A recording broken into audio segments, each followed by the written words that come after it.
Welcome back to Straight Facts. It's Wednesday. I'm joined by Don Husam and Judge Mo. Lots to talk about today as the Rodrygo deal starts to advance and accelerate. Arsenal still leading the race according to some sources, but Liverpool looking to hijack and take over. We're looking at Chelsea, who have agreed personal terms according to reports with Xavi Simons and are closing in on a deal with Ajax for Hato to play at the back. Two big significant signings for Chelsea. We're also looking at Manchester United, who have had a fee set, 60 million, they believe, for Benjamin Sesko. We're talking about those deals, plus anything else you want us to cover. Get your comments in. We'll always prioritize our member chats and our super chats because you guys really do keep this channel going. But hit the like button if you haven't done so yet. Get yourself subscribing. Turn on that bell notification button as well. It's very, very important to us. But before we go any further, how are you, gentlemen? You both well? I'm great. I'm great. My club doing serious business this summer, so I'm excited for next season. Let's go. Yeah, everything is good. Everything is great. I turned out to be right at the end. No, you did not. I did turn out to be right. I literally turned out to be right. Here we go. I'm going to get gaslit now. Here we go. You know Both exactly what happened. 10 out of 10 gaslighters. Here we go. So Mo, just in case people didn't watch last week, when you say you were right, can you specify what you were right about for the audience, please? I literally said that Newcastle will pull away from the deal of Ekitike and Liverpool will sign Ekitike. And Liverpool will pay higher than what Newcastle offered. And Newcastle just took them 24 hours and they pushed Liverpool to spend 90 million on Ekitike. And that's what happened exactly. And now Liverpool are back for Isak. That is something that we all know, but literally what happened. Verbatim, by the way. I literally said verbatim. No, that's not verbatim what happened because Liverpool actually paid less than Newcastle offered. You literally paid 90 million euros. I'm gonna get to you because I actually saw the report about it, but I can't find it right now. I wish you said that's what you think you're right about. But anyway, I can't find it. But I saw the report about it. I'm sure Terry saw it as well. Liverpool actually paid less than what Newcastle offered. The last Newcastle offer that got rejected, Liverpool paid less than that. It was reported by someone literally 2 days ago, Mo. And anyway, the point is, the reason why I was right all along is because I said they won't coexist at the same club. And you both were arguing about it. Terry agreed with me at the end, but you were the one that were just arguing about it for no reason. Well, I agree with you. I mean, they could both end up at Liverpool, couldn't they? I don't think so. I'm consistent. I don't think they both can end up at the same club. I was just being gaslit that someone like Ekitike is going to sit on the bench at Newcastle. Total bullshit. So maybe for 1 year. Just to no, he won't even do it for a year. Before we move on, the ones that are linked with now are more like realistic. Yeah. You know, like what's it called, Wissa. Like if you tell me Wissa is gonna sit on the bench for Isak, I'd say yeah. He sat on the bench anyway at Brentford, so that's realistic. Okay, just to clarify, Newcastle offered a total package of 80 million euros. Liverpool total package was 95 million euros. This is just a clarified news from the New York Times. I can literally go get it right now. I'm reading the New York. Okay, when we need to get with the show, I'm reading the New York Times right in front of me. It is 80 million euros total package that got rejected. Liverpool offered 80 million euros fixed fees plus 15 million euros in add-ons. 10 easy, 5 tough add-ons. So basically, so what you're basically telling the Football Terrace community, Mo, is that Husam just sat here and lied to us. He literally did. It's right in New York Times. I know the tweet that I'm talking about. That's haram, bruv. That's not on. I know the tweet that I'm talking about. No, but forget the money, guys. Terry, do you remember when he said that Liverpool might call out their bluff and actually let Newcastle do? And I said verbatim that Newcastle will walk away from the deal within 24 hours and they will leave the floor to Liverpool for one reason or the other, right? It's literally what happened. Newcastle walked away from the deal. And Terry, you and me got into a discussion about will Newcastle actually chase, will it go to a bidding war? No, it didn't. Ekitike didn't. It took 24 hours for Newcastle to say, well, Liverpool, take your man and we'll keep our man. But now freaking Isak is picking a fuss. I can't find the tweet, but I know I read it literally 2 days ago. It was a credible journalist that put it out. But anyway, regardless, that wasn't my main point of the argument. Was it a Liverpool journalist or was it a neutral? The point is, I knew I'm going to get gaslit. They're not going to. Jurgen Klopp, weren't it? But it was that was the main argument last week. Jurgen Klopp said it, didn't he? Doesn't matter. The price tag is not what it's Sam, about. I I said that they won't coexist at the same club, and that's Sam, it. gaslighting is when I tell you that Liverpool are great and they're not But great. that wasn't the You main Arsenal are argument. great. We didn't argue about the money last week. Okay, You good. can't good. change You won. the argument. Alas, you won. You won.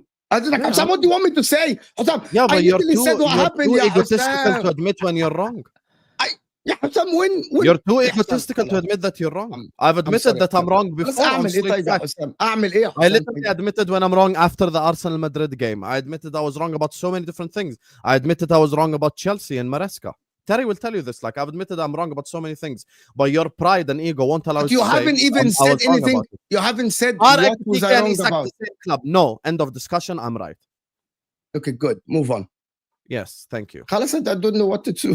By the way, I think they can coexist at your club. I just don't think they can coexist at Newcastle. And I think there's a fundamental difference. And Fair enough.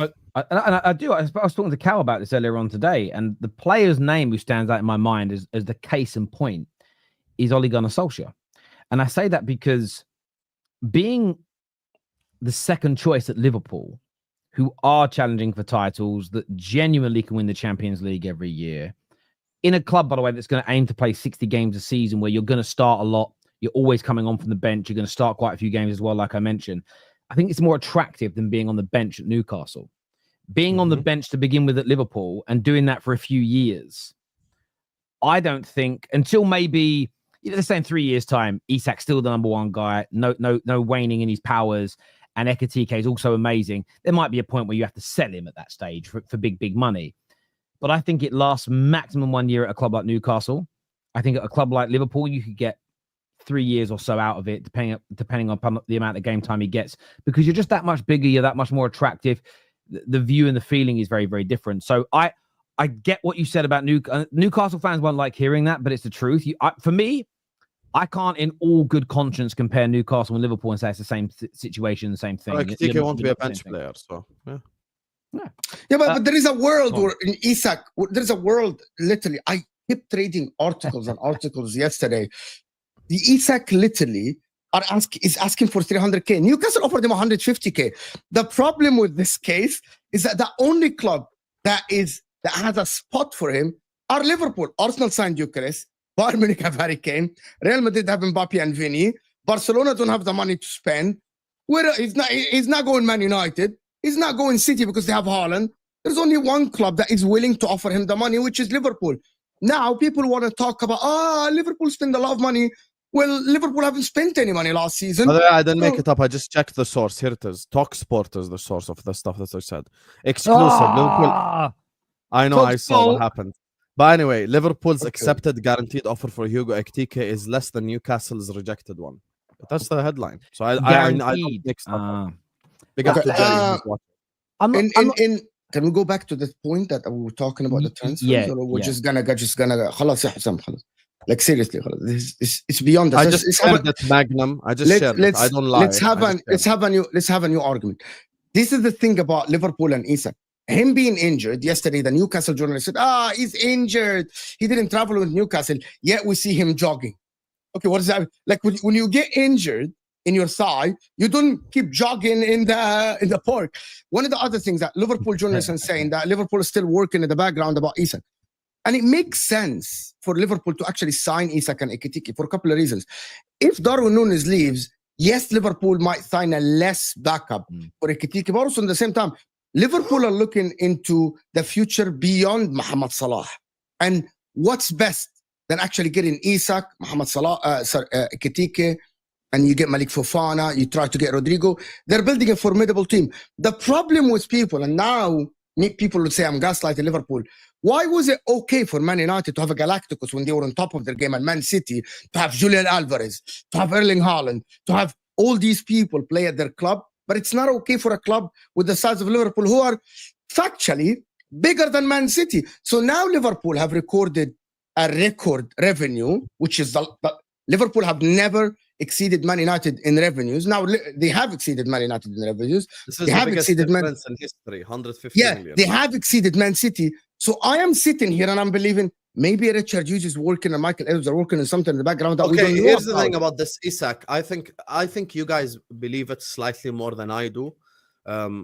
the reason why I'm not believing in the Isak thing right now is because I believe that Diaz is going to leave Liverpool Football Club and we're going to end up with Rodrygo. Now, do I think we're going to have Rodrygo, Isak, and Ekitike? I don't think so. So that's the thing for me. So I'm just not looking at it that way right now. I think if the Rodrygo thing, like if Rodrygo says he wants to stay at Real Madrid, maybe the possibility of it increases a little bit, because then Liverpool could go look at a much cheaper option in Malik Fofana.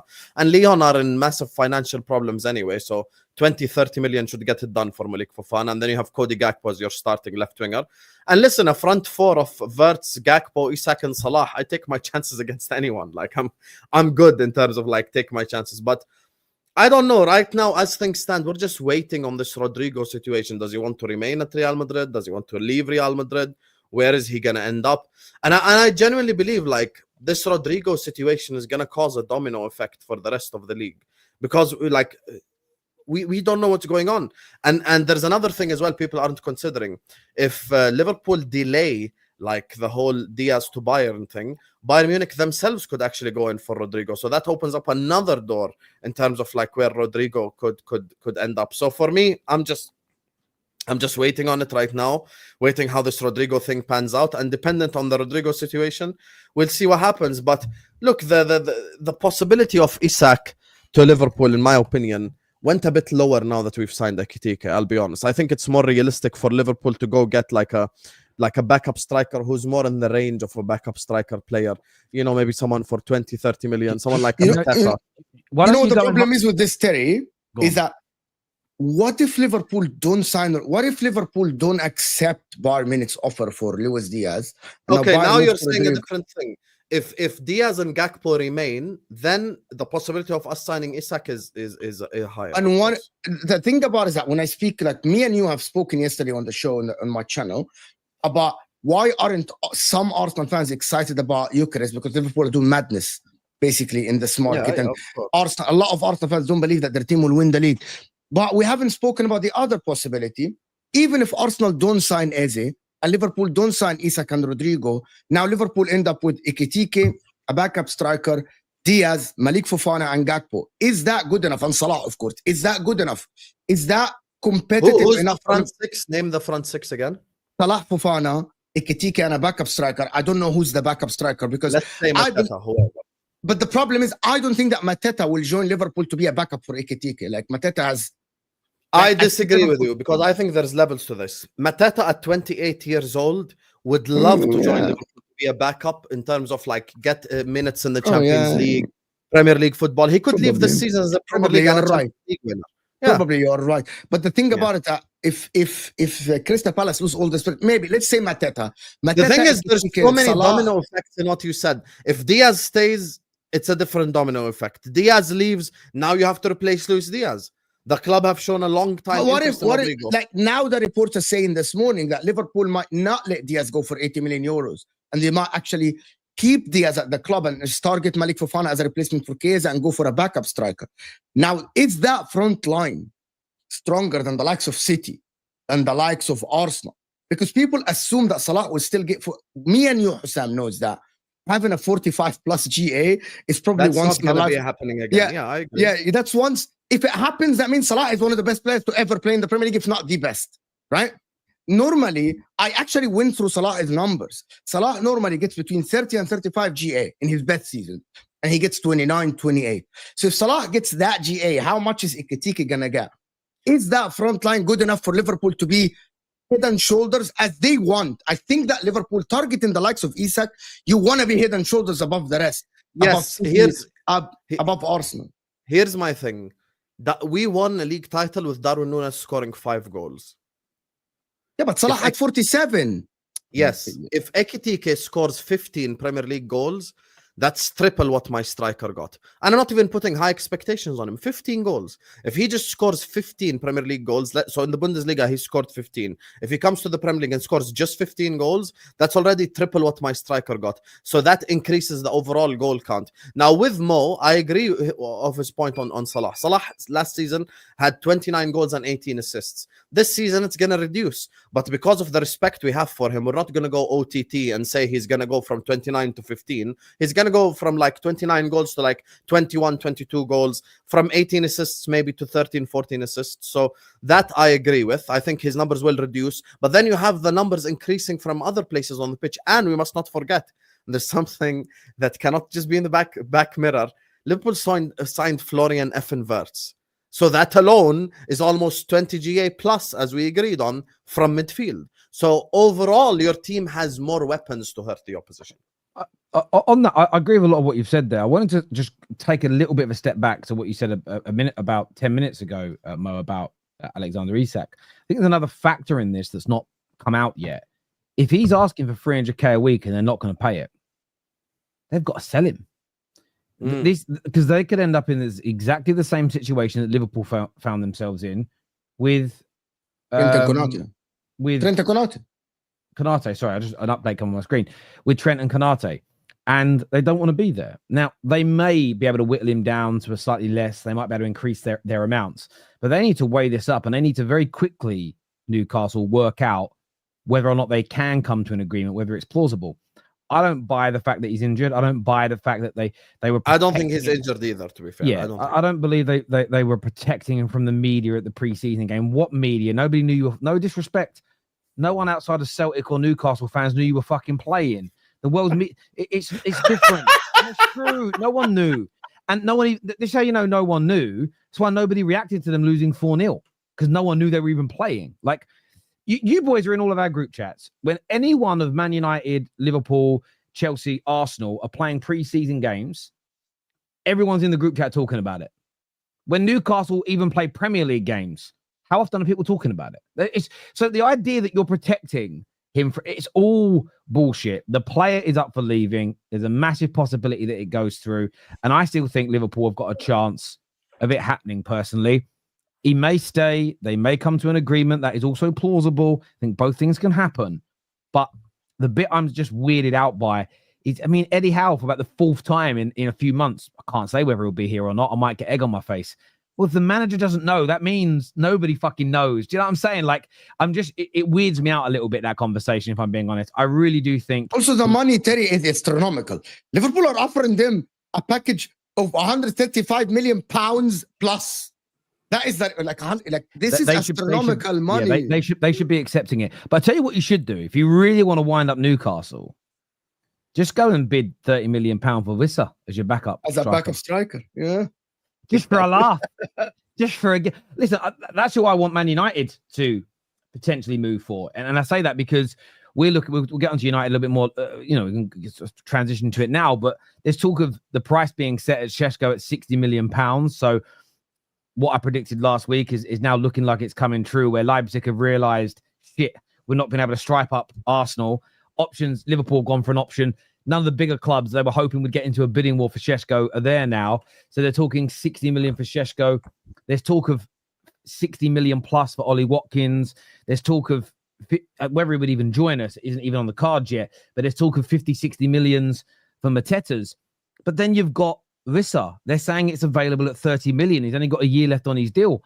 And as a Man United fan, I'm looking at that and I'm thinking, if we're buying a makeshift, if we're going for a not makeshift, that's harsh. If we're going for a stopgap, someone that we know that Watkins, Mateta, and Wissa are never going to be world-class strikers. But if everyone else is costing 60 million, I don't understand why we don't go and look at Wissa at 30. Because I don't see the Ollie Watkins I like, Mateta I like. Are they double the valuation of a Wissa? Are they double? No, he's not. They're not. The thing is, if Liverpool sign Wissa as backup striker, I ain't gonna complain about that. Or Mateta as backup striker. Watkins, I will complain. I can't lie to you. Me and Watkins, there's an agenda forever against Ollie Watkins. I never forgive him. But the other two, I like. I don't get it. What happened? Because he missed a 1-on-1 when City were losing 2-1. Oh, was that game? Okay. Oh yeah. Ha ha ha ha. I don't remember that bit. I was watching the Liverpool game that day, not the City game. Yeah, sorry. Yeah, fair. Where are you seeing the Sesko thing, Terry? I'm looking at it. It says that So Man I United thought have Sesko was distanced- going to Newcastle. like Sesko has like Man United have distanced themselves from So- Sesko because of his high wage demands. So that was yesterday. What's come out today from Christian Falk and other German publications is, and let me read it to you. Let me just find it for you now. I bookmarked it. So this is what they said, because it was shared on the United Stand earlier on today. It says RB Leipzig would be willing to start negotiations if they receive a fee closer to £60 million mark for Benjamin Sesko. Now, that means you could get him for less than 60 million if this report is true. And I think for me, the price point on all of this is so key, because none of these strikers remaining, I think, are Man United's number one. We know they're not number one choice because Delap and Gyokeres have gone elsewhere. And I get the fears people have over Benjamin Sesko because he's still young. There's a rawness. He's got to develop. Equally, though, if Villa and Palace are charging the same, if not more, I know they're ready and they're made and they're done, but that's their ceiling. That's their limit. And they're a lot of money. And we've got a limited budget. Every day I change my mind. I'm not going to lie. Some days I'm like, do you know what? Let's put 50, 60 into Sesko. Let's go for it. Then I'm like, no. Let's get someone that knows the Prem. And that's another report today that Man United just want Prem-proven players. So what do you boys think Man United should do here? Should they go for Sesko with the higher ceiling, but with development? Or should it be a Watkins, Mateta, Wissa? Should it be someone in the Prem? We know that they won't ever be world-class, but we all kind of also know there's a little bit of a guarantee of, 12 to 15 league goals from them. Bare minimum, because I think you would all agree that those three. So when you say stopgap, who are you targeting next summer for that for the stopgap to make sense? No idea right now. No idea. Mateta is good to play 2-3 seasons for Man United. Okay, but I'll give you an example. If Liverpool say publicly by like the Liverpool journalists and stuff, guys, we're gonna sign Isak next summer, and we've spoken to Newcastle to have a gentleman agreement, right? Let's say that happens, and then Liverpool go sign Mateta as a stopgap for a year, no one will complain. But when you tell me Man United stopgap, you can't do Wissa stopgap for a season and then you sign Nicholas Jackson next summer. Well, it's very unlikely to be Nicholas Jackson. I mean, that's one. People are saying, why we're not talking about it? Well, because the latest 3 or 4 reports have been from very credible journalists that Man United right now have zero intention to move on that. We've been offered the player. They said we appreciate him, but we're not taking it forward until the news comes out that we are seriously considering him. I'm not going to right now. My gut thinks Watkins or Mateta or Wissa. So I think it's going to be one of those three, more so than Sesko or Jackson personally, based on the news. And I just tell you something. I don't think you should target Wissa at all. Wissa is too similar to Mbeumo, to Xerxes, to Cunha. They're all like, it's not a number 9. If I was Man United fan, I want a true number 9. Like, you Mateta. got 2 ball. Yeah, Mateta or like, listen, I don't like Sesko, but Sesko's a number 9. Like, Wissa's the better player, but Wissa is another false 9 behind the 4. You got Amad Diallo, Xerxes, Mbeumo, Cunha, Bruno Fernandes. All of them play behind. I actually hear what you're saying now. Yeah, they're too similar. Yeah, like, they're too similar. Everyone is like, oh, I'm gonna, like Wissa is similar to Mbeumo. He moves to the sides, receives the ball from the wide, cuts inside. I'm like, bro, just go and fucking sign a number 9 for Amarim to cross the ball to the guy. You have Amad Diallo that can play false 9. Just go and sign a number 9. Who's the number 9? I believe that Man United should sign Oli Watkins. Flat out. Oli Watkins for a stopgap. 35, 40 million pounds. Go sign Oli Watkins. Start the season with Oli Watkins as a striker. Cunha and Mbeumo behind him. Amad Diallo right back. However the left back is. Midfield, go sign whatever, or just play with Bruno or whoever you want. And that front line is good enough to get you top 5.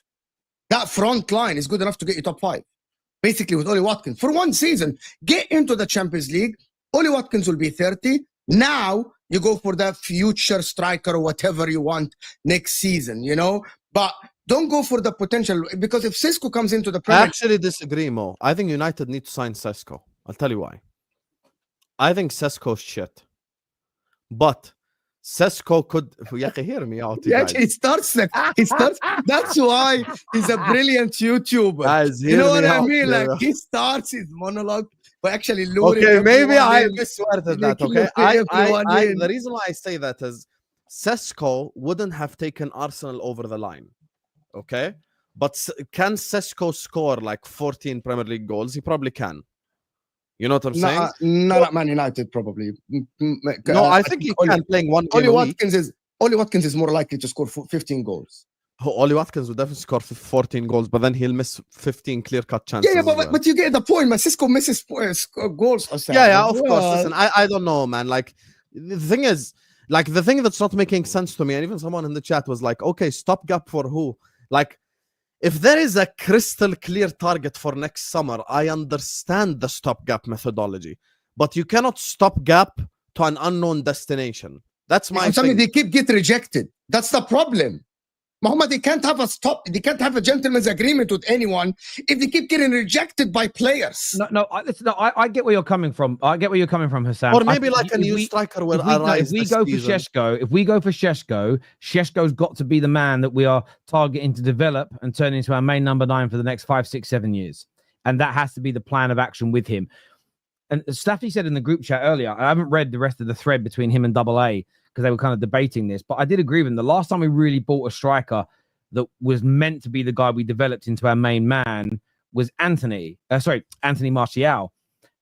But we never stuck to that plan. We ended up putting him out left, and then we made him a. Højlund was, but it was bad scouting. He just wasn't good enough, right?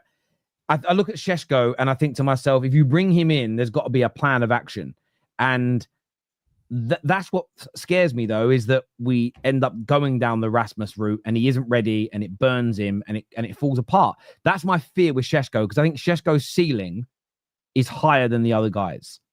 The problem is we also need someone that can come in, and it's that risk. And it's because we've got, like, if we had an endless supply of money, if we had no debt and we had loads of money, I'd go get Sesko. It doesn't work. Go out in January. Go out next summer. But because we might if we spend 60 on him and it don't work, you're sitting there, you're lumbered again, and it's going to slow us down. Where I do feel like a Watkins or a Mateta, I look at them as a stopgap, and I don't even mean that in a horrible way, where I think you'll get 2 or 3 good years out of them. Within that period, we should have more money because of all the cutbacks we're doing. We can add whoever the new Gyokeres, Sesko might be in that time as an example.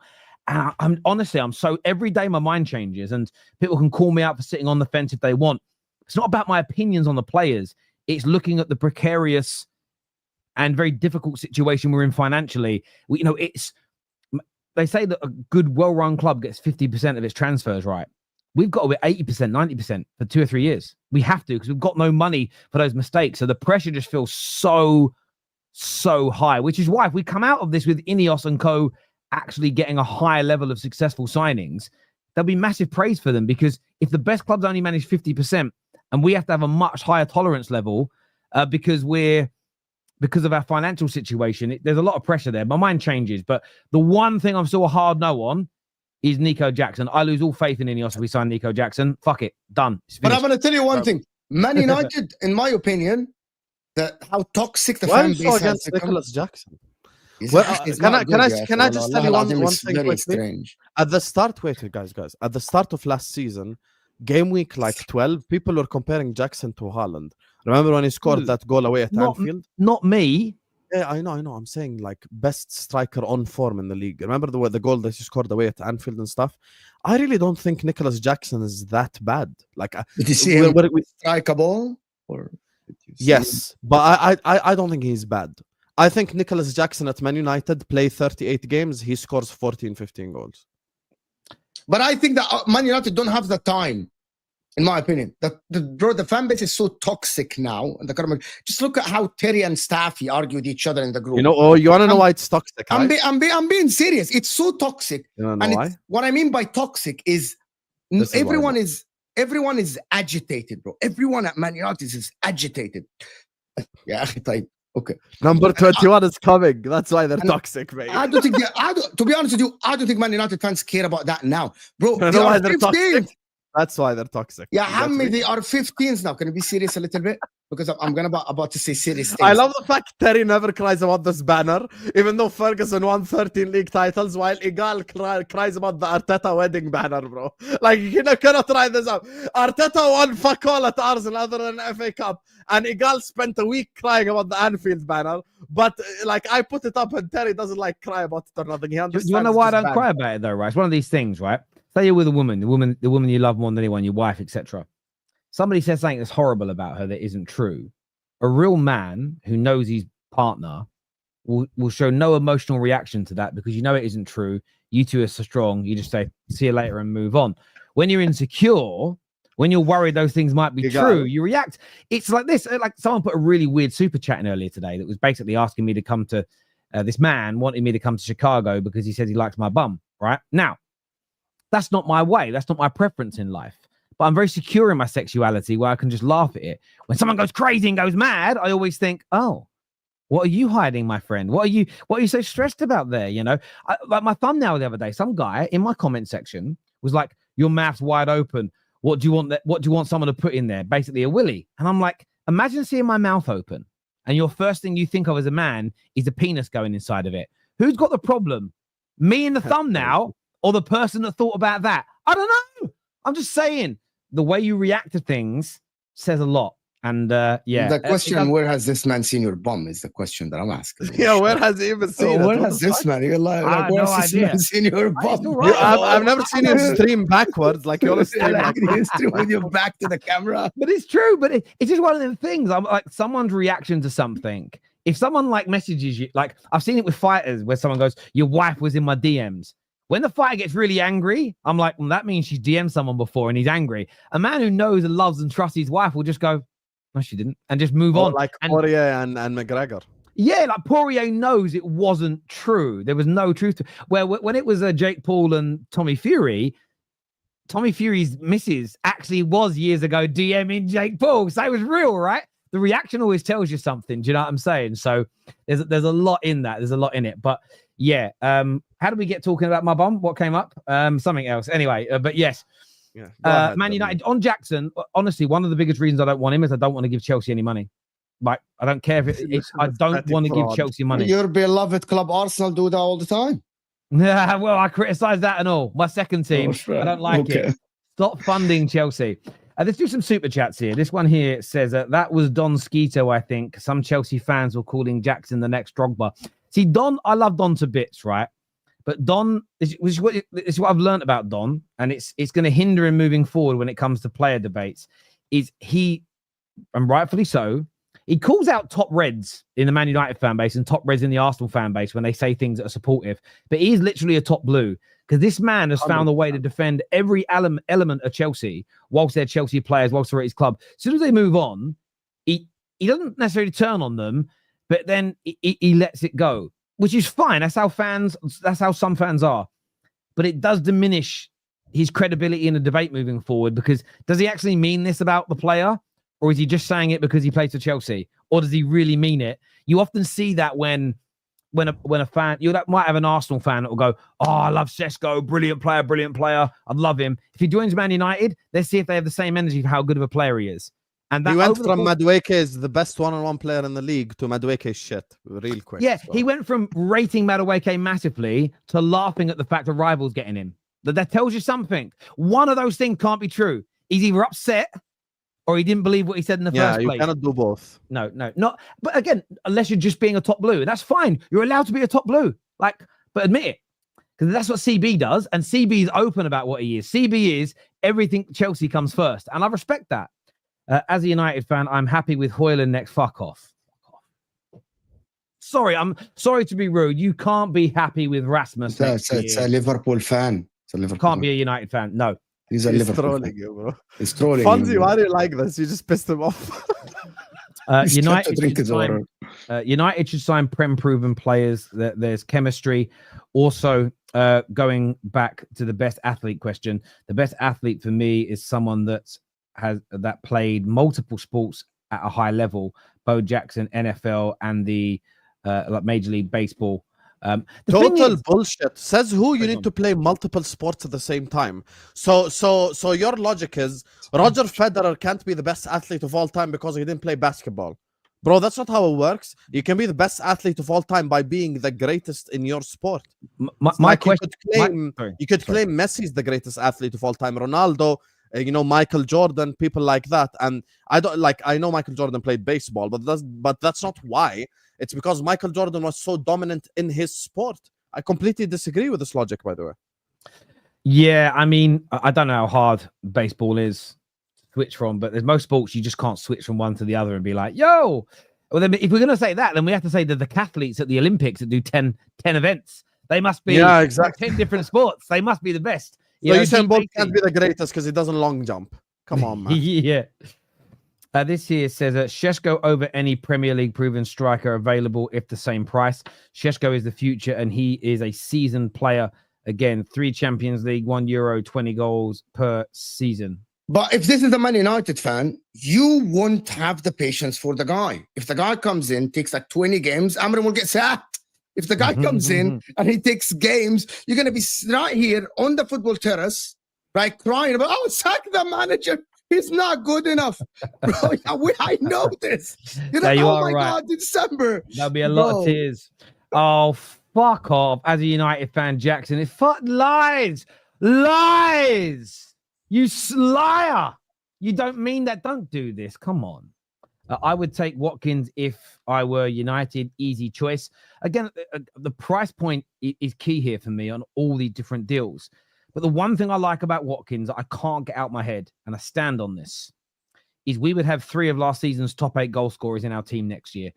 And I know we've still got improved midfield and goalkeeper, but that gives us a whole different dimension. You're signing 3 of the best attackers in the league last year. And in fact, if you actually look at that list of players, we're probably signing the best 3 available attackers in the Premier League from last year, because when I say available, probably barring Isak, who's unmatched, you actually start going through that list of goal scorers from last year. If you actually go through that top 10, you got Larson in there, to be fair, but he ain't better than those guys. We're not getting Palmer. Wissa's in there as well, actually. You could get Wissa, could get Woods, and then you got Isak. Again, I would say that Watkins, Cunha, and Mbeumo, as overall players, I would put them above Chris Wood. I'd put them above Wissa, and I'd put them above Larson. So, and that's not, the only players then remaining is Salah, Haaland, Isak, and Cole Palmer. And the thing is, those 3 are not attainable. We can't sign those 3 players. They're impossible for us to get. So that's the one thing about Watkins. We would have 2 of the top 8 goal scorers and 3 of the best attacking players in the league from last year. That will help us massively. I'm so sure it will. 3, Cunha, Watkins, and Mbeumo. Cunha's 8th. Mbuemo's 5th, Watkins is 7th in the Premier League last season. 3, not 2. No, sorry. That's what I meant. If we get Watkins, we have 3 of the top 8 attacking players in the league last year. And I don't think that's goals. I think that's, you look at their overall package, they're really good players. So, but the problem is with Watkins, if you start getting nearer these 70 million prices we were getting quoted, that's when you're looking at it and you're going, are you getting enough return on that investment over a 2 to 3 to 4 year period compared to what a Sesko might bring you? I'm really torn, and I'm very open about that. That's where our sporting directors have got to make the right decision, because we don't have the money for too many mistakes, and that would be a big mistake. It's astonishing. I just looked at it. It's not only top 8 goal scorers. You get 3 of the top 10 GA in the league. That's strange. I know. Like, these players don't only score goals. Like, Oli Watkins has 24 GA. Mbeumo has 27. And Cunha has 21. That is ridiculous. I didn't know that Oli Watkins assists as well. He had 9 assists last season. That is crazy. It's honestly, like, it would really improve us. We'd have on paper one of the best attacks in the league. We just would. It's an objective fact. You have to make it then work in games for your team, of course, like every signing. But that's why Watkins is an attraction. But the price point's got to be right. Along with the highest creator in the league, which is in Bruno Fernandes. We should be scoring goals. Ahmad in there as well. Like, we should be scoring goals, and that will help paper over. There's still gonna be cracks in this team. And any Man United fan thinking, "Oh, we'll be wicked next year." No, there's gonna be fucking cracks. but goals can get you through. Liverpool for years, first few years of Klopp, you just tried to outscore everyone. And you did that as you built your squad and you made your squad ready to start winning. And I think Man United have got to do something similar, because the problem is with our fan base is they want to see us win games. And I think what we've learned after last season, and you boys have got to call this out with me, the next time you hear a Man United YouTuber go, all I want is a style of play. I don't care the results as long as I see repetitive way of playing. Liars. What you want is fucking wins. But what you really want is a win in the way in a style that you like as well. Just tell us what you really want. Don't lie about a system is all you need, because we had a system last year, but we didn't have the players to execute it. But there we go. There's some more super chats here. This says, you guys may have addressed this before, but are Mo and Husam putting Liverpool as clear favourites this season? Yes. Both. Clear. There is no fucking leopard in a tree this year, my old mate. Would prefer Rodrygo over Isak, because Rodrygo, Ekitike and Salah could be the next Mane, Firmino and Salah combination. That doesn't sound crazy at all. To some people listening to this, they go like, are you crazy? You're comparing Rodrygo to Isak. Obviously, Isak is a better player than Rodrygo at this moment in time. But the balance of the front four would be next level. Because you got Ekitike, who's technically very sound. You got Rodrygo on the left-hand side, who's a goal scorer and he can create. Same with Mo. And then you got Verts behind them. Logically, like, okay, would we be more dangerous with Isak? Yes. Would we be more fluid with Rodrygo? Yes. Fluidity would be more with Rodrygo. So this is not a crazy idea, Matt. No, you're right. Definitely not a crazy idea at all. This here from Dawn King says, Terry, why do you think non-United fans are more mad at Rashford going to Barca than United fans? Aren't they the same people that were praising his Rashford's Villa performances? This is what's gone on, right? First of all, a few people have asked me, why did I delete my Rashford video yesterday from my personal channel? I haven't deleted it. TalkSport hit me with a copyright strike, which I've appealed and successfully won. But just to stick it to them, because the algorithm is done now. The algorithm is done because the video was couldn't be played for a while. I'm re-releasing it. I'm doing a new one, but I'm going to blur this version of the video and share what the communications between me and TalkSport were.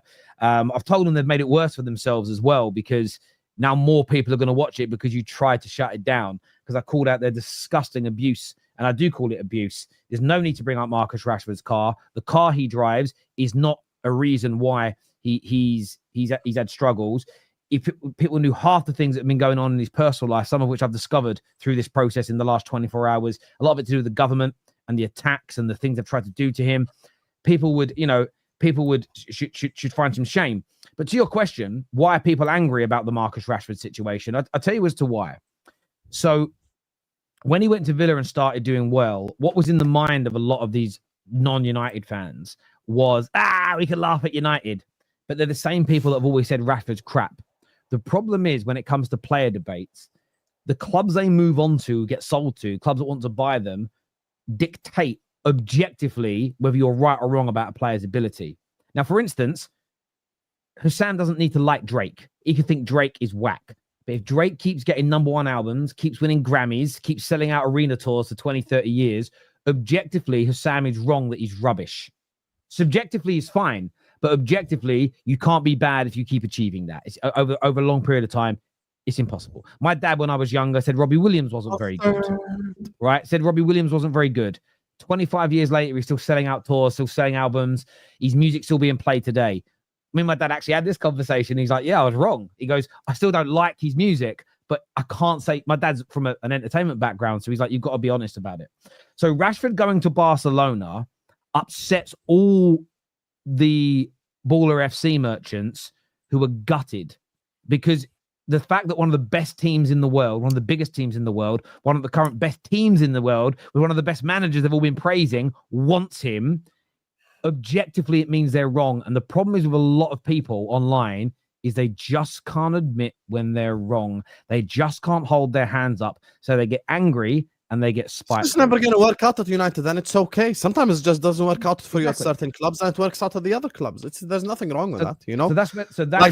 We never saw the version of Coutinho we saw at Liverpool, neither at Barcelona nor at Bayern, nor anywhere he went to. Like sometimes, by the way, Dembele didn't work out at Barcelona. Now people are making him Ballon d'Or favorite at PSG. Sometimes shit just doesn't work out at certain clubs, and it's okay. Yeah, but the problem is the revisionism of the player's talent. In the Italian league, ask Mo, Lukaku actually could be considered one of the greatest strikers in Italian league history. Like he'll bang you 20 goals per season. You know, he's done it with multiple different teams.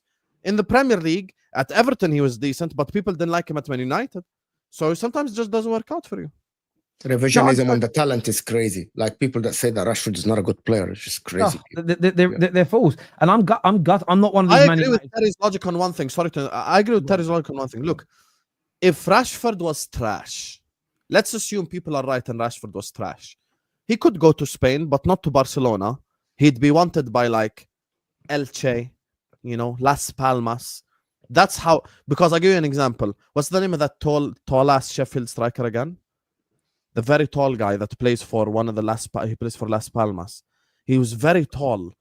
Mick something. I forgot his name. Not McGoldrick, the other guy. Anyway, I forgot his name. That guy went to Las Palmas because he's not good.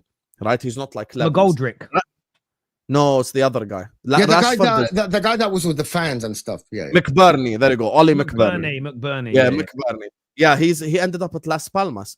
Rashford ended up at Barcelona, a team that made the Champions League semi-final, and he just played for Aston Villa, a club that were in the Champions League. So he's not a trash player. Yeah, and there's United fans that are angry too, because again, they just can't admit they were wrong. And I'm throwing no shade at anybody else. This all stems back to the Rashford versus Martial debates, because Martial left and he's doing quite well actually, I think in Greece. But they're seeing the guy they despise because some people thought Rashford was better go to Barcelona, so they're angry. Instead of saying, "Do you know what, I was wrong," you know, that's where he's gone to. It is what it is, and we all get these predictions right and wrong, but we just got to be grown men, because women won't do this, by the way. This is purely a man thing. Just admit when you get something wrong. At the end of the day, things change. Do you know what I mean? Someone said to me the other day, I remember, Troy, when you were saying Sancho should be playing for England. I was like, yeah, back in 2020, 2021, I said that. You know, 10 years ago, I thought Gerrard should be starting for England. I fucking don't anymore. Do you know what I mean? Maybe a bit more than 10 years ago, because 10 years ago, he was one of the best midfielders in the world. He ain't anymore. Like, time changes. Just admit when things change. It's crazy. But yeah, great super chat. I love how all these United fans scoff at the idea of Jackson. Wake up and see the levels of your team. What I like about your it's a dig, all right? It's a decent dig, but it's a very shallow dig, okay? Once you think about it. We do know we're a bad team. Accepting a player like Jackson, whose conversion rate is worse than Rasmus Højlund's, accepting him is the same, is admitting we're going to stay, is essentially planning to stay where we are. We need to aim for better. We need to aim for better than him. We need a striker, and conversion rate matters because you've got to look at the consistency. Mateta, Watkins, Sesko, their conversion rates all sit for the last 2 years in and around the mid-20s. Jackson's, Rasmus's, both sit around 15%. That 10% that means for every 10 shots, those other guys score an extra goal. You start adding that up over the course of a season. They both, by the way, all those other strikers score between 2 and 4 times as many goals home and away as those two do, like per 90 minutes. Over the course of a 3 to 4 year period, that's a lot of goals. Don't just look at one season. You know, if Ollie Watkins scoring double, you know, and I actually read a mad stat about Watkins. In the last 3 seasons in the Prem, I think only Salah and Haaland have more goals than him. And I think only like 3 players have more goals than GA combined than Ollie Watkins in the whole league. That's why you've got to look at this over time. That's why at the right price, someone like him for 2 or 3 years will help to improve Man United. Nico Jackson, he's been part of a Chelsea team that's improved, and they've got to this level. What's the first thing they're doing? Is fucking him off. We shouldn't be looking to buy him, in my opinion. There's better options, but great super chat. How about Jackson on loan? Would you take it? If we can't land anybody else and you took him on a loan with no obligation to buy, he is better than Rasmus. So there is a world where you say, okay, there is no risk if you take him on loan. Yeah, what I wouldn't want to do is part with, because by the way, Chelsea are asking for £80 million.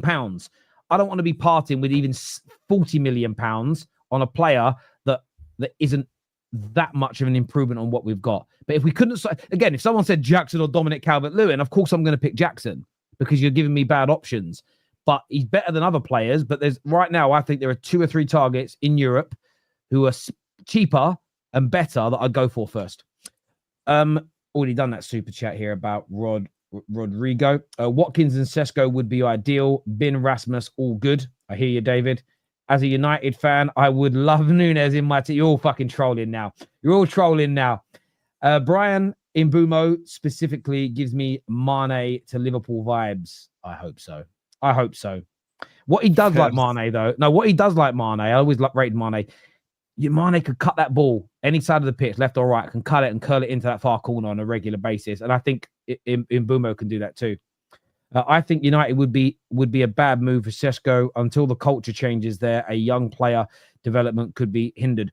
That's true. It could be. I'm worried about that too. I think it's a very, very fair point. What I would say that's different is look how we've handled the players that we really want out that have disrespected the club, not let them in training, not taking them on tour. Like last year, we were taking some of these guys on tour that the club wanted out.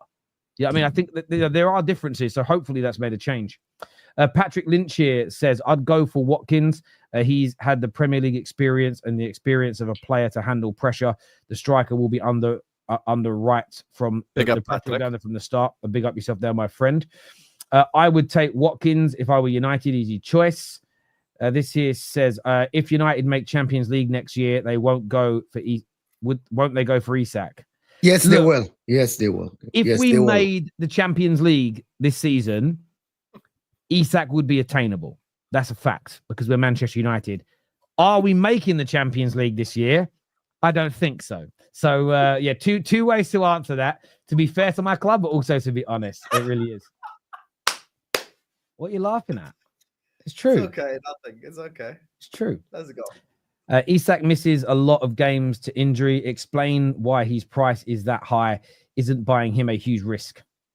He played 34 games last season. He didn't miss a lot of games. To answer you, Magnum, he literally wasn't injured last season. So he literally was fit. Liverpool sign Isak. We're going to win literally everything next season. So that explains the high price. Yeah. Mo and Sam really do argue like an old married couple. You do. I want to thank Taj, by the way, for 10 gifted memberships out to you guys. I hope you've all thanked him for doing that. Thank you to Matt for becoming a member as well. You absolute legend. Hope we sign Rodrygo. But yeah, Spurs the link to Rodrygo as well. Actually, I've seen those links. I can't believe it. I can't believe it. Give us a sound effect, Terry. Give us a sound effect, please.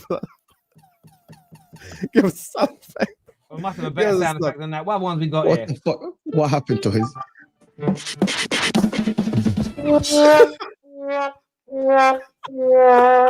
what we got. That's what we got there. I'd take. Guys, I hope I end up with Margot Robbie, man. I would take, and I wouldn't take Nkunku leave, to be honest with you. But I hear you. Rashi leaving his comfort zone and his home city will help him focus with less distractions. Stuff I've learned today as well. Him getting out of the UK is absolutely perfect for him as well. So good luck to that man.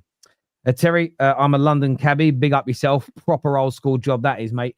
And pick this American guy up. I told him I supported Chelsea, and his reply was, Todd Bowley is a total psychopath. Well, look, saying that he's a total psychopath, we're going to come back to some more super chats in a minute. But Xavi Simons and Hato to Chelsea, both reportedly close to agreements. I spoke to a journalist this morning that said that personal terms are done for both. That's all breaking in and around now. I mean, how good a signings, Mo, would these two players be for Chelsea going into next season? Chelsea are serious, and people really underestimate how good Chelsea are. If they sign a centre-back in Hato, I think he's a very, very good centre-back. I think Xavi Simons will add a lot to their team that people don't talk about Chelsea, because I think people are scared of Chelsea. Because people are scared that Chelsea with that midfield and João Pedro and Delap, and if they get Xavi Simons and Paco Correa has been playing, I think people are scared that with an Italian manager as well, Chelsea don't miss with Italian managers normally. So I believe that Chelsea are cooking. The question is, are Chelsea going to challenge for the title? I believe that Chelsea have a chance of finishing above one of the top three. The less realistic one is for them to finish above Liverpool. But they might finish above Arsenal. They might finish above City. They can challenge. Last season, by the way, the problem with Chelsea was not defensively the most of the season. It was actually goal scoring most of the season. Chelsea scored less than Newcastle, Arsenal, City, Liverpool. And that was the main problem.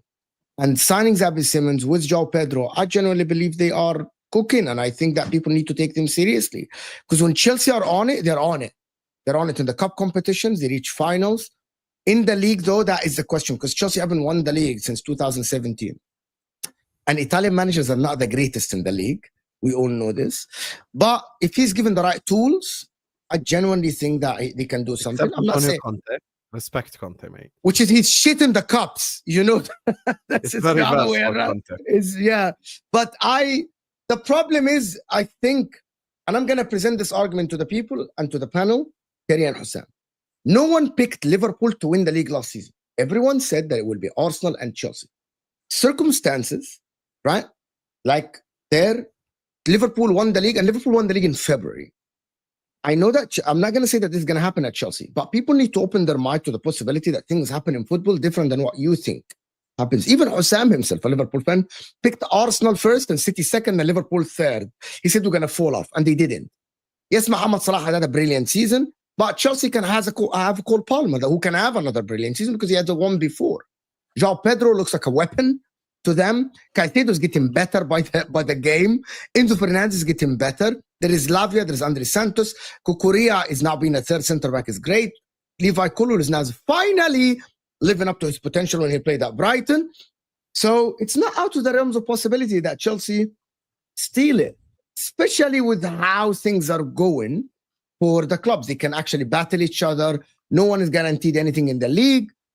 I'm actually thinking that Chelsea are now going to be the leopard in the tree next season, not Manchester City. It's going to be Chelsea leopard in the tree shit. Okay, can I tell you my underdog. opinion on Chelsea? I have an opinion. Go ahead. Look, of course you have an opinion. Chelsea haven't cracked 80 points in the league, 80 points, since 2017. I think it's a very fair and objective take. But since then, they've been to like 8-9 finals. They actually have won quite a few cups. It's very fair to say that Chelsea are now stronger as a cup team than they are as a league team. You know? Like, that's the thing. Like, Chelsea in the cups... Okay, I'll put it to you this way. It would shock me less if Chelsea win the Champions League versus if Chelsea win the league. So if you tell me Chelsea have a chance in the Champions League, I would shake your hand right now and say, you know what, you're making a good point. Premier League, I still think they need a bit more consistency for that. Now, but here's can the I thing present an argument with you? There are players at Chelsea that are very consistent, Husam, and you said that. Yes, Cole Palmer. Caicedo. Enzo Fernandez has been consistent last season. Cucurella has been consistent. I like right? Enzo. I think Enzo is their best midfielder now. Probably, whatever you want to say. You know that João Pedro can be consistent. Delap can be good for them. Xavi Simons has scored more goals, if I'm not mistaken, than Ekitike last season in the Bundesliga in a worse team. Let me tell you something about this Chelsea thing. I have an opinion on this from a football perspective. I think Chelsea are really trying to replicate PSG's front four. Hear me out. Simons left wing, Palmer right wing, up top, João Pedro. They can all interchange. They're all technically very sound. They're all very good footballers from a technical aspect. They can all interchange with each other and do what PSG do to a smaller degree. And Maresca actually in the press conference said that he wants, instead of like a player that scores 25 goals, he says he wants 3 players that score 15 goals each. So he wants multiple different threats. So I do see there's a world in which that happens. Here's how I look at the 3 contenders. I have to respect Manchester City because they have that bald bastard called Pep Guardiola. So I can never, ever disrespect Manchester City. So forever, I'm respecting, you get me, Manchester City.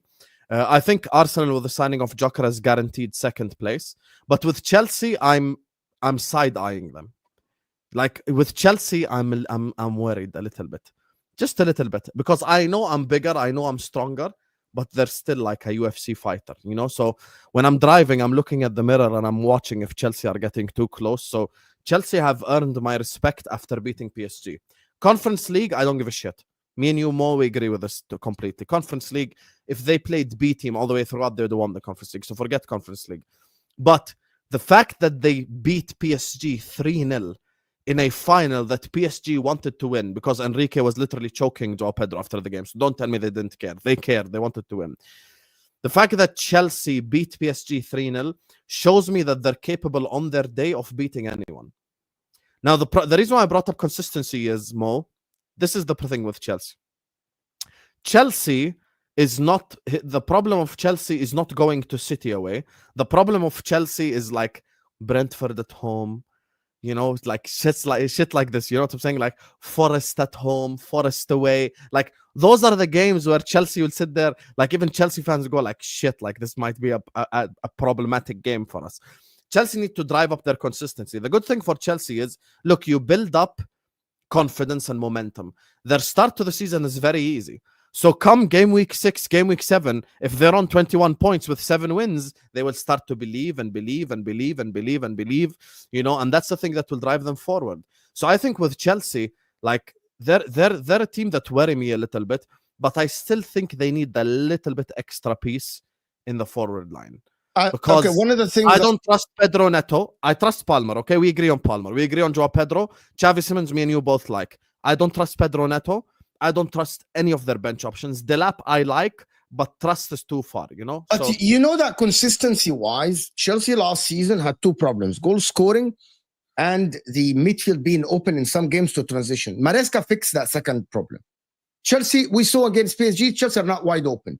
We saw it against Liverpool. Chelsea are not wide open in the midfield. So he fixed that problem. It's finished. Goal scoring, they are actually signing forwards that can score goals. In Delap, Simmons, Pedro, along with Cole Palmer.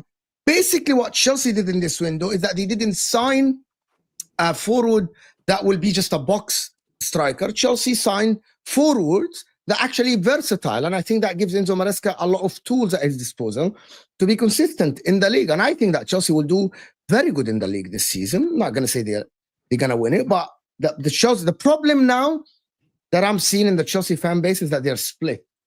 Some of them are demanding challenge, and some of them are saying, no, it's a process, trust the process. They're doing the Arsenal gimmick thing. We're trust the process, we're waiting. They're not doing the Arsenal gimmick thing because they're successful. No, but they are. They're like, oh, now go and challenge for the league. No, I don't want to challenge for the league. There's too much. Like David on my show and on the top 6, he's like, no, we're not ready yet. No, you have players that you deem the best in the league in some positions. So you better go and try to challenge for the Premier League. Basically, Liverpool last season, they weren't a complete Okay, team. but I'll tell you the difference with Liverpool. Liverpool had that base to build on, meaning a lot of the players in the Liverpool team literally got like 90 plus points 2 years before that. And they had the players that have won the Premier League at Liverpool, you know? So we had a base to build from. The difference with Chelsea is they don't have that league base to build from yet. So that's what I mean. Go challenge. Go challenge. Yeah, I think they can challenge, but they'll fall off in the league. For the league. I think they'll do well in the UCL, though. You think they're going to go further than the likes of Liverpool, Arsenal, City? Okay, here's the thing. If you tell me right now, you look at this camera straight in the face and say, Husam, I think Chelsea will win the Champions League, I wouldn't call you crazy. That's how because in a one-off game, they're capable of beating anyone. They have that capability.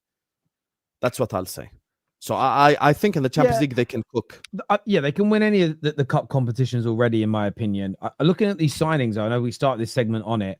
I don't know that much about Hato. I know that a lot of people rate him, though. So I need to do I'm going to do a Don that I've got to do more research on him. I can't give a full comprehensive opinion.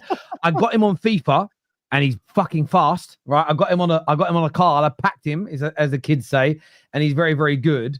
But that isn't a sensible way to. But do you know what the problem with Hato is, right? He's a left-footed centre back. No, he's actually a better left back than he is a centre back. But yeah, he's a left-footed guy. Chelsea are sending a left-footed guy to be a backup for Saka and Kulul. Who's going to play on the right side? If Fofana gets injured and he says Chalobah, you basically don't have a right centre back still. He's a very good defender, and I saw him at Ajax. He played right-sided sometimes, but he's a great player, very good youngster for the future, amazing.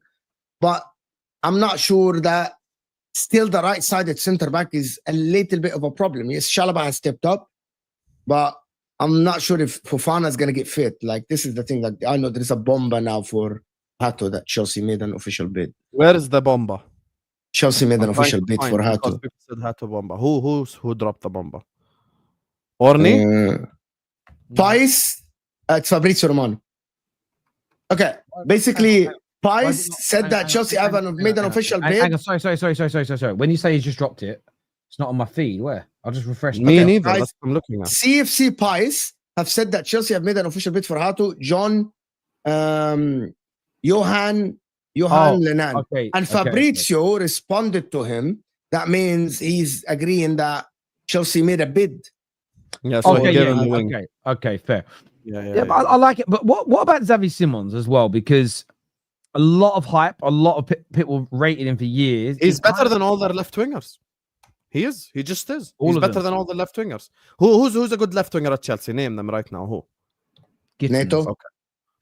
Yeah, have some shame. Oh, have some shame. Have some shame. Neto has worse numbers than fucking Martinelli. I think this season. Allow it, bro. Neto is not that good, bro. Let's just allow it. I promise you, next summer Neto's getting sold. I'm telling you right now. Mark it down. Neto's getting sold. Gittins, people have not watched enough of Gittins to say he's a bro. great Gittins player. is too raw. Gittins ain't ready for this. I like level. him. He's too raw. He's too raw. Not ready yet. I think Simmons is gonna play left wing because they ain't gonna drop no Cole Palmer for nobody. So I think Simmons is gonna play left wing and they can rotate. They're all rotational pieces. You play, if you're playing Burnley at home, you can play Pedro in the 10, in front of him Delap, on the left Simmons, on the right Palmer. You cook the shit out of them. So that's what I'm saying. So yeah, I'll be honest with you, bro. I think Chelsea just worry me just a little bit. What are you in terms of like making problems at the league, for example? Yes, I think they will make some noise. Is Chelsea the third best team or is it Man City? I think City's the second best team on paper right now. Ballon d'Or winner Rodri, Haaland, goal scoring machine. They maintained Ruben Diaz. You think City are better than Arsenal? I think the only thing about City, and probably even City fans themselves will tell you this, they're unsure about their keeper situation right now. What's going to go on with the keeper? Because that's important. James Trafford, I don't think is like whatever. I don't know. Yeah, like just Chelsea for me are gonna cause. Isn't it City are gonna sign James Trafford? I swear, I saw this yesterday. Yeah, that can't be their new number one. They've got to be going for a Donnarumma. They've got to be going for a Costa. Like, it can't be James Trafford. He ain't good enough. He's nowhere near Edison's top level. Nowhere near. You mentioned Arsenal. I got a question. Okay, so I've got a little question. Okay, I want to let me light one up because I already will know where we're going with this. Here we go. Yes. Mo, which club do you think is more appealing to Rodrygo? Becoming the star, the biggest player at the club at Arsenal, or joining Liverpool's proven title-winning setup? Which club, which project, whatever word we're going to use, which do you think is more appealing and therefore will win the race for the player? Liverpool. For a couple of reasons. The number one reason is that Rodrygo wants to start on the left wing in the World Cup next season. And the team now that is ahead in every single aspect, the team that is favorites to win the league, is Liverpool. So if he joins Liverpool, starts on the left wing, and actually Liverpool are actually go far in the Champions League and they are top of the league, Rodrygo might end the season Premier League champion with Liverpool, and he might start on that left side for Brazil. I know that a lot of people say Vinny's not having his greatest time at Real Madrid. So if Rodrygo joins Liverpool and he starts cooking for Liverpool, he will be actually maybe starting for Brazil. But if he joins Arsenal, I don't think he's going to be the star as well. People think that Rodrygo is going to be the star at Arsenal. No, there is going to be Declan Rice, there's going to be Gyokeres, there is going to be Saka as well. I actually also think there is one more thing, that if Rodrygo joins Liverpool, I genuinely think that Salah has an established stature at Liverpool. Rodrygo becomes the new guy for Liverpool, the future of Liverpool forward line. He joins Arsenal, there is Saka there who has future. They're the same age, or Saka's even younger than him. You know what I mean? But if he joins Liverpool, he can be the future of that team. For me, Liverpool are more attractive to him. If I was him, I would join Liverpool on that left side. That is, like, to be honest with you, I don't know why people think that is a crazy thing, but Liverpool is more attractive than Arsenal currently. You're not going to tell me otherwise. Like, where should Rodrygo go, Mo? Very difficult question from Terry. To the club that win or the club that don't win? If a Brazilian player leaves Real Madrid, shall he go to the club that have won 2 league titles in the last 5 years? Or shall he go to the club that challenged so he can be the star of the team? Star of the team according to who? Arsenal fans in the chat, who's better, Rodrygo or Saka? Saka. Arsenal fans in the chat right now. One word answer, please. No life stories, no bullshit. Who's better, Rodrygo or Saka? At this moment in time, even I'll say Saka's better than Rodrygo.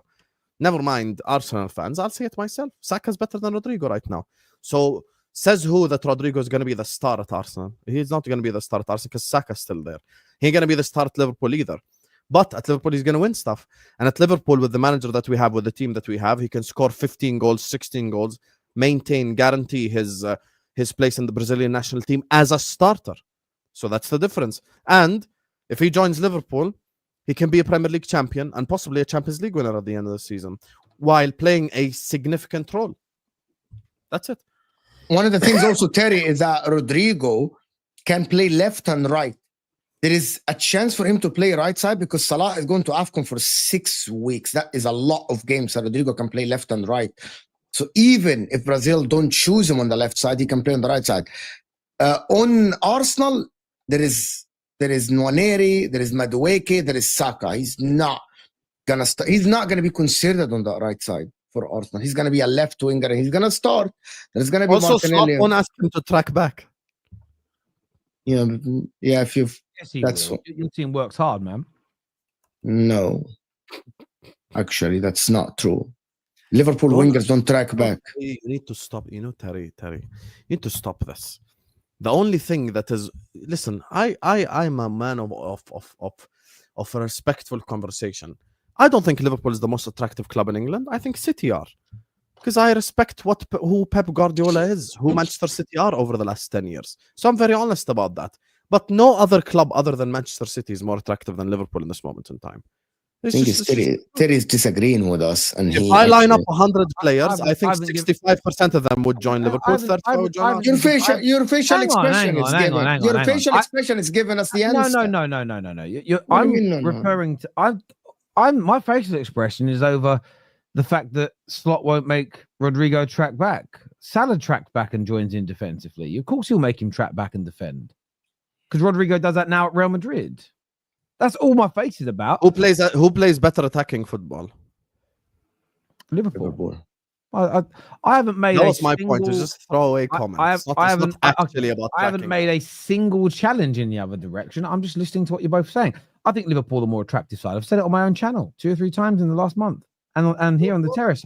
I do think that if both Liverpool and Arsenal go for him, he'll pick Liverpool, which is why if Arsenal get him, it's an even bigger coup. It's an even bigger achievement for them, because he walks into the Liverpool team. He walks into that Liverpool team. We'd have 2 of the 3 best wingers in the league if that happens. I think, yeah, without a doubt. And I get why he would go there. I absolutely do. I just wanted to point the question to you guys and then see what the comments say. Really here says nobody bar Saka starts over Rodrygo at Arsenal. I agree with this. No one but at the same time, nobody bar Salah starts over Rodrygo at Liverpool. Same thing. Same thing. So Rodrygo won't be the star at Liverpool, and he won't be the star at Arsenal either. So now what? Yeah. To be honest with you, there is a player. Also, okay, listen. All 3 of us here grew up watching football. We saw the greatest South American players play for Barcelona, for Real Madrid. I am not an idiot. I know that Luis Diaz didn't grow up dreaming of playing for Liverpool. He grew up dreaming of being the next Ronaldinho at Barcelona. We know this is reality, guys. Don't sit here and make up bullshit stories. We know that, you know, someone like a Vinicius and a Rodrygo grew up wanting to be the next R9 at Madrid or the next Ronaldinho at Barcelona. We know this, right? So in order for them to leave that situation, you have to go to at least a club that wins. Like, you have to go to a club that's successful, current Premier League champions, compete in the Champions League. Could I throw an argument in there, though, right? So I agree with you that, like, sort of the status and everything else. I'm not changing my mind. Liverpool more attractive. Could it not be a sales point to a player, though, if he goes to Liverpool now and helps you keep winning, he's going to be a star. It's Liverpool. If he goes to Arsenal and helps them win a Champions League, is that not bigger stardom and fame? Is that not more adulation? Is there not more attached to that? Because it's, you know, we know how big and powerful that Arsenal fan base is. He would be immortalized for winning a Premier League. He'd get a statue if he was a star man to win them a Champions League. he couldn't get. I don't think he could ever achieve that at Liverpool. Could that? I be think an he can argument? achieve that at Liverpool. Can I tell you why? Because Salah's leaving in 2 years. So here's the thing. This could become the Rodrygo verse show. So like you, 2 so 3 you, years so from now. you think Rodrygo can surpass Salah and Gerrard and Dalglish and become immortalized as an attacker at your football club, or match them at least? If Rodrygo stays at Liverpool for the next 10 years and we win 7 league titles and 4 Champions Leagues and he's like the best player in the team, why can't he? Listen, Can I tell you something, Terry? No player is insurpassable. No player ever is insurpassable. There is one thing that you're forgetting, Terry. Rodrygo, in my opinion, will never be the star of Arsenal because of Saka, Declan Rice, Victor Gyokeres, Saliba, and all these guys. He will never be. These are the loved ones. The loved ones at Liverpool are actually leaving, which is Van Dijk. There is one that is loved that left already, went to Real Madrid. And the next one is Salah and Van Dijk. They will leave. So that leaves Wirtz and Rodrygo. So that means one of them will be the star. So Rodrygo has a bigger chance of being the star at Liverpool than being the star at Arsenal. If Arsenal win the Champions League next season, even with Rodrygo, Saka will get credit, Arteta will get credit, Declan Rice will get credit, Rodrygo will get credit as well. But in 2-3 years, Rodrygo can never be the star. But there's one more thing. Let me add one more point. I don't think that Rodrygo is a guy to actually surpass Saka. The more Rodrygo develops, the more Saka will develop as well. So Saka will always be ahead of him, in my opinion. Always be ahead of him. I get that. Again, let me frame this again so nobody gets confused. I still think, subjectively, Liverpool are more attractive. I'm presenting an objective argument. The way Arsenal fans talk is they never do enough in transfer windows. That most of the time they feel like they never buy enough stars. That's why I feel if they went and got Rodrygo and he delivered for them, I think he'd be appreciated more by Arsenal than he would by Liverpool fans. And what I mean by that is you guys would love him. You love all your players. I just think, how do I say this in the right way? If I haven't eaten for a month and you haven't eaten for 2 hours, who's going to enjoy that sandwich more, me or you? Yes, but what levels it out is Liverpool is a much more global club than Arsenal. The only club that has more fans in Terry, me and you both. No, I agree. I just maybe because I know what's coming. When I said that, go on, carry on. The only club that has more fans than Liverpool worldwide is Man United in the Premier League. That's it. Literally no one else. Like it's like Manchester United, Liverpool, and then the rest is like 100 million, 150 million less fans worldwide. Like we literally have a whole continent. Have you seen how Liverpool were welcomed in Hong Kong? Like, do you understand? Like that whole part of the world is like literally 80% like Liverpool fans. Like I've asked people who live in Indonesia, who live in Malaysia, who live in all these countries, watch my content, who don't even support Liverpool, and they've told me that stuff before. So Liverpool are a much more global club than Arsenal. And to be honest with you, like he will always have that like the prop. You know, and it shows as well, even in like the way that the journalists vote and shit like that. Like there's someone who, when we won the Champions League, voted for Trent to win the Ballon d'Or. You know, so he'll always get prop. I hear that. I have another question for you, gents. Another question because he signed. Well, the Here We Go dropped yesterday. I have a question before the end of this show. Okay, I want to make sure I'm timestamping this so people can come back and find it. But the question is, how many goals in his first season is acceptable for Victor Gyokeres? How many league goals in his first season is acceptable? Any 20 plus goals. Sorry. What 20 plus? Yes. Okay. Like 20 and above is very acceptable for Gyokeres. Nothing more. No 30, no 35. I don't think we have to argue about this. I think 20 plus is very fair. And anyone that says 15, literally, if you played Kai Havertz as a number 9 in 38 games, he might score 15 to 20 goals. So if that was the target, Kai Havertz, Mikel Merino could have scored 15 goals at Arsenal last season if he played 38 games up top. So don't tell me that you signed the number 9 to go all that and to do all of this with Sporting Lisbon and go into the fight and stuff to get a striker that will get 15 goals is actually crazy because you probably have 3-4 players that can score 15 goals as strikers without even spending the money. So just don't do this. So you definitely 20 plus goals, and that is acceptable. Anything less than this is unacceptable. I believe that he's actually going to get 25 plus goals next season. Genuinely believe this. He's going to get 25 plus goals for Arsenal next season. Will he take penalties or will Saka take penalties as well? Because I think that's an important part of this conversation. He's gonna take penalties. Oh, if he takes penalties, then he'll score more than 20. But wait, why will Saka stop taking penalties? I think his percentage is like 90%, something like this. Gyokeres' percentage is higher. I doubt they're gonna stop making Saka take penalties. I doubt it. Saka takes corners though. That's good enough for him. Mo, can you stop being so condescending? Honestly, you're such a fraud, bro. Look at this guy. Man said Saka takes 20 non-penalty goals, guys. At least 20 non-penalty goals.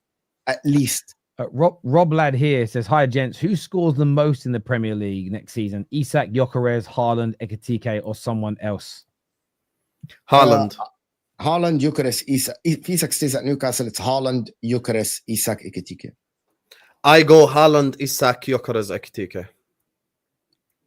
So you think Isak at Newcastle is going to score? No, I think Isak outscores Gyokeres. Really? Yeah. Okay. I think Isak is better than Gyokeres right now.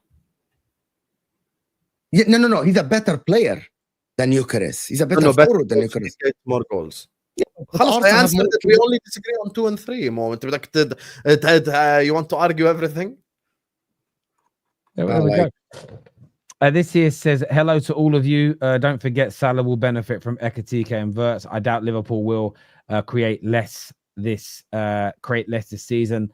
I'll take notes. I said Liverpool will create more. I just said Mo's going to score less because the goals will be distributed across other areas of the pitch. You missed my point. Last season, Nunes scored 5 goals. Now we have a striker that can bag at least 15 goals. So if Ekitike scores 15 and we sign Rodrygo and he scores 15, the goals are distributed with everyone. I'm not saying we're going to create less. We're going to create more. But it's not just going to be Mo scoring all the goals. This is bullcrap. Rodrygo could be a star on the left for Arsenal. Can be a star, which none of us denied. But Terry's question is about the star, not a star.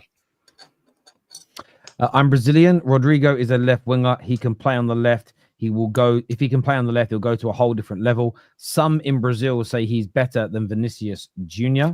It's a small sample size, but on 12 games playing on the left-hand side, Rodrygo has 6 goals, 6 assists. Here's the thing, right? We all watch football here. Who's the best goal-scoring winger in the league currently? Mo. If Mo played left wing, he would not score 29 goals. He just wouldn't. He's going to score, what, 14, 15? Because you're taking away the most basic move a winger can make, which is cut in and shoot. If Rodrygo wants to cut in and shoot and score at Real Madrid, he has to score like an unbelievable world-class goal like the one he did against Atletico. And we all know, like, it's not like he's going to sneak in down that right-hand side and Vinicius is going to find him or something. Like, you know, so, yeah. I think you take away the most basic thing. Do you know what I actually wanted to ask about this topic? Is not that Gyokeres Rodrygo. Is that some Arsenal fans now have moved away from the Rodrygo situation, accepting that Liverpool will get Rodrygo, and if they get Eze, they're still going to be better than Liverpool. I've seen this now over the timeline of Twitter, that Arsenal, and I want to hear what Arsenal fans think in the chat as well. If Liverpool get Rodrygo and you get Eze, do you think you can actually beat Liverpool in the 38th game in the Premier League? I've seen this now. Bro, even the troops have said, now, get me Eze and the window's done. What about Rodrygo? It's like no one now from Arsenal fans is mentioning Rodrygo. They're like, they moved away from this because they got Victor Gyokeres. And I'm like, he'll not be the star. He'll not be the star. He's not better than Saka. He won't be the star at Liverpool. He won't be the star at Arsenal either. You have to be better than others. He won't be the star at Manchester City because he ain't better than Haaland or Rodri. Any easy answers, you guys. Come on. Let's not do this. Let's not do this. Kaz here says it's not black and white. It's not that black and white. Rice chose Arsenal over City. Yes, it's not black and white. Caicedo chose Chelsea over Liverpool. Wrong decision. So it's not black and white. But we're talking about possibilities and percentages here. So that's why I said 65% would choose Liverpool, 35% would choose Arsenal. I'm not saying 100-0. The big question is, will Arsenal get pens? We only got 2 in the entire of the Premier League season, and both in one game, West Ham away. But you know why you didn't get penalties, right? Because your attack was whack with Martin Odegaard playing a DM. Because you didn't have a striker the majority of the season. Your attack was whack. You guys were played. You guys are like 6 in like chances created in the league. That you create more chances, you get more players in the box. Yes, you had touches in the box, but they mostly like passes. You didn't get penalties because you weren't attacking good. That is the reality. Like, look at the stats. Yeah, They don't lie. Chelsea created more chances than them, and by far.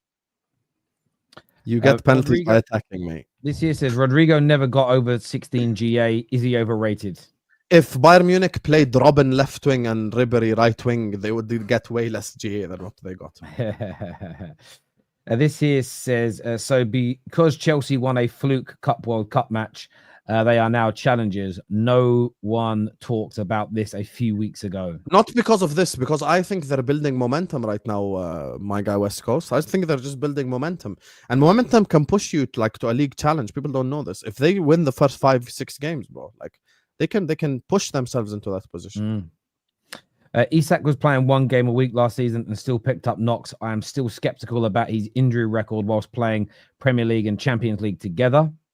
Fair point. But he did have a very good season last year. 34 games.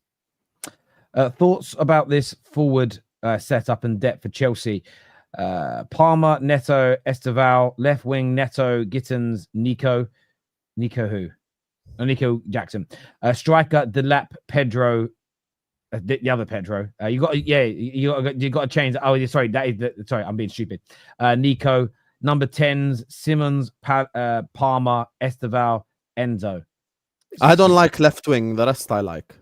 The left wing, you've really... There's 60 million. Add Garnacho to it. Win the league, mate. That's what I say. That's what I say there, my friend. And I'm genuine on that. Genuine. Chelsea will finish second if they get a good goalkeeper, is what Deans says. Here we go. Scapegoating Sanchez again. Here we go. A Liverpool fan here. Kubo as Salah's understudy, Husam. He's like 3 years young. Bro, how old is Kubo? Ain't Kubo like 28, bro? I have no idea, mate. Oh my God, this Kubo guy. Rodrygo, then who else would you get on the left wing? I think Morgan Rogers would be a good... No, I don't want Morgan Rogers on the left wing. If we don't get Rodrygo left wing... keep Luis Diaz.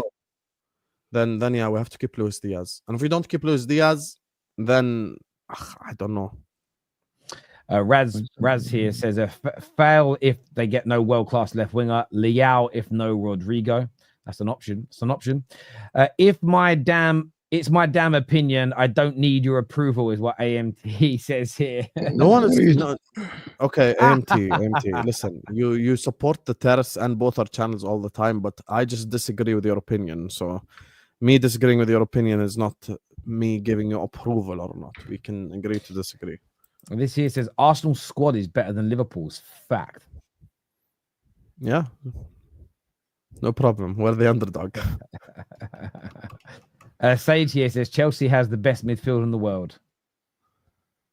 I still think the PSG midfield is better, but fair enough. Chelsea could be second best or third best. Real Madrid. I hear that.